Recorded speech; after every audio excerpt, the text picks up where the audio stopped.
Mans 1. septembris bija 80. gadu beigās. Un es nepateikšu, vai tur bija kaut kāda arī īpaša ziedu nolikšana pie attiecīgajiem pieminekļiem, kam vēl tajā laikā bija jābūt. Bet vienu gan es atceros, ka ostā bija kuģi sabraukuši. Man šķiet, tas bija 89. gads. Ostā bija sabraukuši kuģi visādi. Un tad mēs gājām uz tiem kuģiem fotografēties. Daudzas bildes no tās dienas ir no tā, kā mēs gājām uz kuģiem. Tā ir viena tāda lieta, bet kaut kādas īpašas sajūtas, nē, viss bija tā baigi formāli un oficiāli. Visiem bija vēl tie zilie speciāli, man liekas, zilās vai pelēkās žaketītes. Visi tādās smukās žaketītēs bija, ko arī bildēs var redzēt. Un tad, burtiski vienā brīdī, man liekas, ka cauri bezmaz tā viena gada laikā kaut ko papļāpāja par to, ka mūs tur uzņems oktobrēnos vai vēl ko, bet tā arī tas viss sabruka un beidzās. Un drīz jau varēja arī, man liekas, jau nākamajā mācību gadā vairs nevajadzēja žaketīties nākt uz skolu, varēja jau nākt džinsās un importu džemperos no humanās palīdzības. Pēc tam man 1. septembrī bijuši kādās 5 skolās vēl vismaz. Man tāda liela karjera ar to izglītību bija. Un viņi visu, jāteic, ka arī šie visi kaut kur atšķirās. Ir kaut kādas vietas, kur izsauc uz tādām lielām, tādām tā kā sēdēm, tur, kur visiem ir jāstāv līnijā, tad ir skolas atkal, kuras tam visam pieiet pavisam tā mierīgi.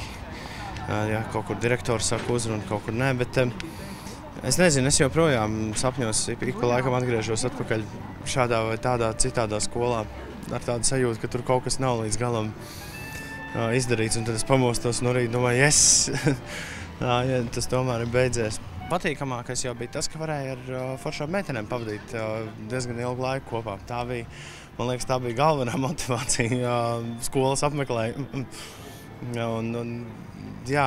Es drīzāk to likšu, un tur ir pilnīgi vienalga, vai tā ir klases ekskursija, vai tā ir fizikas stunda, vai tas ir vēl kaut kas. Fizkultūras bija ļoti jauks. Tieši šīs lietas sakarā, bet es nezinu, kā tas ir tagad.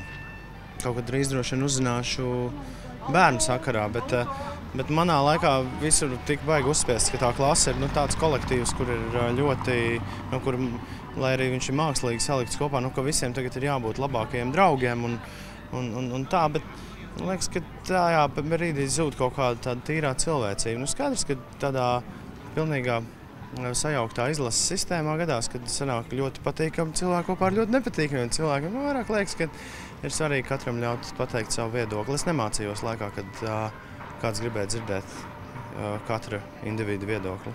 Es ceru, ka tagad ir savādāk. Es zinu, ka piemēram, arī daudzas latviešu popzvaigznes nav skolu nekad beigušas. Bet man liekas, ka tā ir arī universitātē bišķi jāpamācās, bet man liekas, ka tā skola tā tomēr tā lieta, ar ko ir jātiek galā. Tas ir vienīgais patiesībā arī vienīgais veids, kā mēs vecākiem kārtīgi varam pateikt paldies par to, ko viņi ir darījuši.